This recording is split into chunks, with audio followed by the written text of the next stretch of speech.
Can you please state your name, organization, and what position you hold within your organization? My name is Renee Cummings. I'm with Harvest House Missions and I'm the executive director. Awesome. How did you get involved in nonprofit work?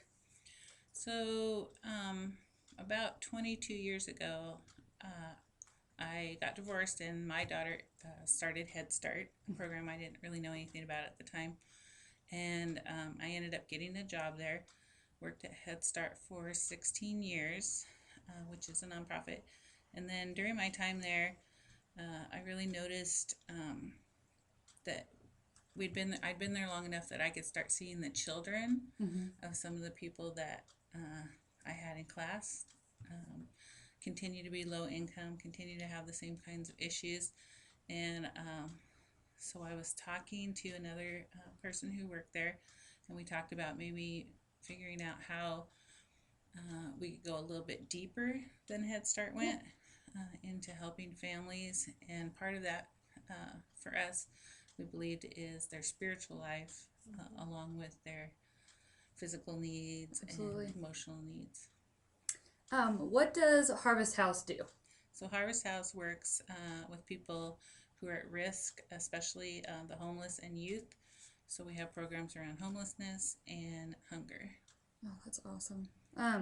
What is its mission and where does it primarily take place? So we serve three counties, Payette County and Washington County, Idaho, and then Malheur County, Oregon. We're right here on the border, so um, and a lot of agencies can only work one side or the other of the river, Oh, yeah. and people come back and forth all the time, and so we wanted to make sure we could serve people, especially the homeless who may, live anywhere. Yeah. So, and then our mission is, I wish I knew it by heart, but it's to address temporary assistance to people who are homeless or hungry, and with emphasis on youth and high risk populations. Awesome. Why this particular cause over any other? It was one of the things that, as I was working at Head Start, that I really noticed being an issue, especially for younger families. It didn't take much, a job loss or things like that to send them into homelessness. And it's really difficult once you become homeless to exit that cycle because it starts affecting everything. How do you get a job if you can't stay clean? Yeah, and if you don't have a car and if you don't have any place to even for them to call you if they had a job offer, those kind of things. And so kind of is the base needs, hunger and a home. yeah, and can you tell her what area you're working in? So in Oregon. So Eastern Oregon, Okay. right on the Idaho border. Awesome. How many staff members do you have, and what kind of different jobs are there within your organization? So we only have two staff members full time, myself and Ken, who is our resource development director, who we just hired 1st of February. And then we have a 15-hour a week cook position. We have a work study student who does 2 hours a day, secretarial type things, and everybody else is volunteer. We use about 50 volunteers a month. Oh, that's awesome. And that stuff continually grows, so Yes. Especially in this area. What kind of employees do you look for? So probably first thing we look for is faith, because that's really important to us. And so we look for people who feel like their faith is an important part of their life and something that that they believe sustains them. And so that's probably the first thing we look for. And then we look for people who are compassionate. You would think that would mean people who maybe have been through some of the things that our clients go through, but we found that that's not always the case. Yeah. That sometimes people who've been through a lot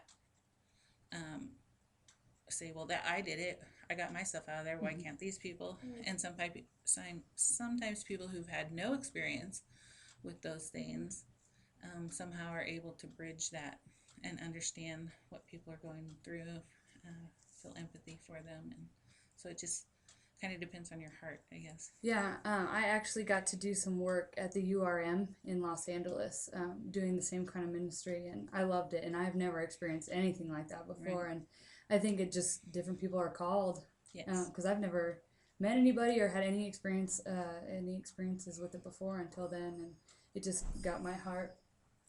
So would you say that Harvest House is an evangelical based nonprofit?